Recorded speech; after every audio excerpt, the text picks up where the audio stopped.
Hello everyone, कैसे हैं आप सभी। तो अभी तक मैंने अपने जीवन में यही सीखा ना कि जब आप चिंता से एकदम मुक्त होके और खुश होके कोई काम करते हैं तो उसमें सफलता आपको मिलती है। आप अपने जीवन को फिर अपने अनुरूप चला सकते हैं।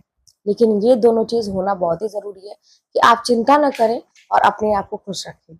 लेकिन सबसे बड़ी दिक्कत यही है कि हम चिंता लेके इतना ज्यादा बैठ जाते हैं ना कि फिर हमें और कुछ दिखाई नहीं देता। हम एक प्रॉब्लम को बस इतना ज्यादा सोचने लगते हैं कि वो एक बीमारी बन जाती है हमारे लिए, और फिर वो विकराल रूप धारण करती है, और फिर कहीं ना कहीं हमारी पूरी जिंदगी एक प्रॉब्लम उस पर इतना फोकस करते हैं कि दूसरी तीसरी आके उसके साथ लग जाती हैं। वो कहते हैं ना कि जैसी आपकी सोच होती है वैसी ही चीजें इर्द गिर्द आपके आने लगती हैं, बन भी जाती हैं। लेकिन आप लोग खुद सोचिए, मैंने ऐसा महसूस किया है, माना कि ये काम कठिन है कि भाई अगर हमारे जीवन में दुख है तो उससे हम कैसे निकलेंगे, कैसे अच्छी चीज कैसे सोच सकते हैं। उसमें तो हमारा माइंड डिस्टर्ब ही रहेगा। लेकिन कभी कभी मेरे भी विचार आते हैं ऐसे मन में कि जब ऐसी प्रॉब्लम आती है और मैं भी ऐसी चिंता करती हूँ तो फिर ऐसा होता है कि क्या मेरी चिंता करने से कोई व्यक्ति जिसके वजह से हम परेशान है, क्या उसका नेचर बदल जाएगा मेरी चिंता करने से? क्या मेरे रोने से, क्या मुझे अपने तकलीफ में रहने से जो भी चीजें चल रही है क्या वो अचानक से बदल जाएंगी? नहीं बदलेगी। अब जो बिगड़ी है चीजें उसको समय तो लगेगा बनने के लिए। किसी से रिलेशन खराब हुआ है तो वो भी समय लगेगा बनने के लिए।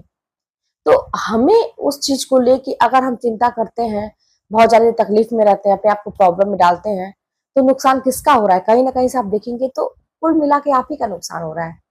और आप लाइफ में जो आगे बढ़ रहे थे, बढ़े भी होंगे, कुछ दूर तक गए भी होंगे, अच्छे रास्ते पे गए भी होंगे।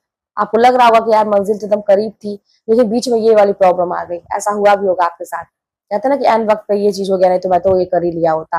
अक्सर ये बातें होती हैं। तो ये ऐसा हो गया होता और मैं मंजिल पा गया होता, तो वो चीज जो हुई आपके साथ उसको आपने एक्सेप्ट ही क्यों किया? सारी चीजें तो इसी पे डिपेंड हो जाती है ना कि हम किन चीजों को इतना ज्यादा ग्रहण कर ले कि हम उसी में एकदम रम जाए, और किन चीजों को हम एकदम एक्सेप्ट ही ना करें, लेंगे ही नहीं हम। तो यहाँ पे समझदारी की बात यही होगी। हालांकि ये चीजें अपने से नहीं होती हैं, इसको करना पड़ता है। यहाँ पे समझदारी यही होगी आपकी कि आप जब भी ऐसी कोई स्थिति रहे और बहुत ज्यादा आप सोचने लगते हैं, ओवर थिंकिंग करने लगते हैं, परेशान हो जाते हैं, रातों की नींद भी जब भी आप थोड़ा सा नींद की झपकी ले रहे हैं, आपको रिलैक्स महसूस हो रहा है, थोड़ा सपने वगैरह में जा रहे हैं, जैसे नींद टूट रही है, आपको बिना आओ न ताओ कोई चीज नहीं, तुरंत वही टेंशन फिर दिमाग में। आप सोचते हैं यार मेरी नींद ही क्यों टूटी, फिर मैं टेंशन में। फिर आप सोते हैं, फिर नींद खुलती है, फिर वही बात, सुबह उठते हैं, फिर वही चीजें चलती हैं, आप दिन भर टेंशन में। कोई काम नहीं सही से हो रहा है। काम कर रहे हैं क्योंकि आपकी मजबूरी है, आप जहाँ रह रहे हैं आपको खाना बनाना है, घर के काम करने हैं, पेट पालने के लिए कुछ करना है तो मजबूरी में। लेकिन जिंदगी कहाँ जा रही है आपकी? आप कितने खुश अपनी लाइफ से, क्या कर रहे हैं अपने साथ? तो कुल मिला के आप देखेंगे घाटा आपका है। क्यों? आपकी सोच से। आपने उस चीज को इतना सीरियसली ले लिया, इतना अंदर तक ग्रहण कर लिया कि आप बस ये सोच रहे हैं। और जानते हैं सोचने में भी कई तरह की सोच होती है। जैसे जब प्रॉब्लम आती है तो अब हम सोचते हैं ना, पुरानी बातें सोचते हैं हम। क्यों हुआ? ऐसा हुआ ही क्यों मेरे साथ? उसने ऐसा क्यों किया? काश मैंने ऐसा नहीं किया होता तो ये चीजें नहीं होती।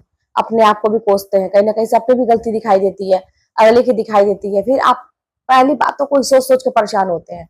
लेकिन कहीं से भी आपके दिमाग में ये नहीं आता होगा कि अच्छा यार छोड़ो, जो हो गया तो छोड़ो, अब आगे क्या, क्या करना है आगे? ये प्रॉब्लम तो है, छोड़ो इसको, जो हो गया तो हो गया, उसको तो बदल नहीं सकते। तो लेकिन अब ये मतलब क्या इसका सोल्यूशन क्या है, क्या करें अब आगे? इस पर फोकस नहीं जाता। यही अगर चीजें हमारे दिमाग में हो ना कि अब क्या करें आगे, कैसे क्या करें, अपने आप को खुश रखना बहुत जरूरी है, ये जान लीजिए किसी भी माध्यम से। विश्वास मानिए, अगर आप टेंशन में रहेंगे, ज्यादा सोचेंगे, तो बीमारियां 10 तरह की आपके आपको देख के ही जो अनुभवी लोग होंगे बता देंगे कि यार तुम टेंशन में हो। चेहरे से बता दें, आपकी आंखें बता देंगे, आप इतने बीमार हो जाएंगे, आप कहीं से खुश नहीं रहेंगे। तो इसीलिए प्रॉब्लम अगर है तो उसके निस्तारण करने को उसको सोचिए कि कैसे वो खत्म होगी। पुरानी बातों को सोच सोच नहीं। और हाँ, कभी भी ये ना सोचिए अब क्या करें, हाथ खड़े मत करिए। अगर है तो फिर आपको ये भी सोचना चाहिए कि अब इसमें से निकलना कैसे है। और अपने ऊपर, किसी और के ऊपर तो भरोसा ना करिए, लेकिन इतना तो होना चाहिए कि जो भी होगा देख लेंगे। ज्यादा से ज्यादा क्या होगा, बद से बदतर स्थिति सोच ली, ज्यादा से ज्यादा क्या होगा। अगर मैं भिड़ती हूँ इस प्रॉब्लम के सोल्यूशन खोजने के लिए, मुझे कुछ नया कदम उठाना पड़ता है, अपनी लाइफ को चेंज करने के लिए कुछ नया कदम उठाना पड़ता है, तो ज्यादा से ज्यादा क्या हो जाएगा। अच्छा, अगर ज्यादा से ज्यादा ये चीज हो गई तो फिर मेरे जीवन पे क्या असर पड़ेगा, सोच लीजिए। तो आप ठंडा दिमाग करके, इसीलिए ना अकेले में बैठ के अपने आप से बातें करना यही होता है। मैं हमेशा आज के डेट में भी जब भी कुछ होता है तो मैं अपने आप बैठ कर सोचती हूँ, मैं डिस्कस किससे करूंगी, मैं डिस्कस किसी से नहीं करती, किससे, हाँ जब मैं कोई डिसीजन लेती हूँ तो बताती हूँ मैं अपने मम्मी पापा से। अब बड़े लोगों का अनुभव अलग होता है, उनसे एक बार आपको डिस्कस जरूर करना चाहिए। लेकिन हाँ, ये नहीं कि आप घूम घूम के अपनी छोटी छोटी चीजों को आप डिस्कस क्या करें, नहीं, आप खुद सोचिए कि क्या करना है आपको। तो डिसीजन लेना सीखिए, कोई नया स्टेप उठाने से डरिए मत, ज्यादा से ज्यादा क्या होगा, हैंडल करने के लिए सिचुएशन तैयार रहिए। तो यही तो है जिंदगी, तभी तो आपको सफलता मिलेगी। और दो चीज आपको जरूर करना है, चिंता से मुक्त रहना है और अपने आप को खुश रखने का प्रयास करना है।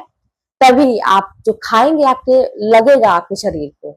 आप नमक रोटी भी खाएंगे ना तो लगेगा, नहीं तो आप कहते हैं 3600 प्रकार के व्यंजन अगर करेंगे ना, तब भी वो आप मतलब बेकार है आपके लिए, सारी सुख सुविधाएं भी बेकार है अगर आप इस तरह से रहेंगे तो। चलिए मिलते हैं नेक्स्ट वीडियो में, और कोई भी बात होगी तो कमेंट के बारे में बताइए।